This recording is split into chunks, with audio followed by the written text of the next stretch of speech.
কসুরি মেথিটা দিয়ে দিলাম। এবারে ঢাকা দিয়ে রেখে দেবো। কম উপকরণ দিয়ে আমার তড়কা একদম রেডি। আজকে রান্না করতে চলেছি তড়কার ডাল সকাল থেকে ভেজানো ছিল, এটা প্রেশারে সিটি দিয়ে 3-4টে সিটি দিয়ে করা হয়ে গেছে। আর এখানে রয়েছে আদা, পেঁয়াজ, রসুন, টমেটো, লঙ্কা আর কিছুটা পেঁয়াজ কোচানো আছে। ভেজে তারপর তড়কা রান্না করছি, দেখতে থাকো। আমি করব এগ তড়কা।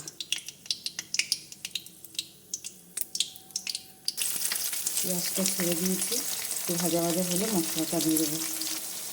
পেঁয়াজ ভাজার মধ্যে একটু নুন, একটু চিনি দিয়ে দিয়েছি, তাহলে পেঁয়াজটা ভাজা হতে ভালো লাগবে। আর এখানে হলুদ রাখা রয়েছে, নুন পরিমাণ মতো বুঝে দেবো। মশলাটা দিয়ে দিয়েছি, হলুদও অ্যাড করে দিয়েছি।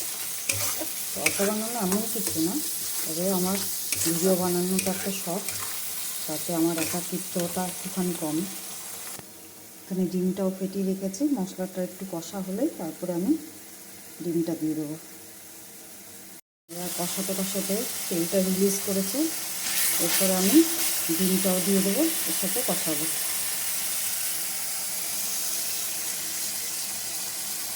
এক হাতে ভিডিও করছে তো, তাই রেখে রেখে একটুখানি করতে হচ্ছে, দেখতে থাকো। ডিম দিয়ে কষানো হয়ে গেছে, এবার ডালটা ছেড়ে দেবো। ডালটা ছেড়ে দিয়েছি, এবার নাড়তে থাকো,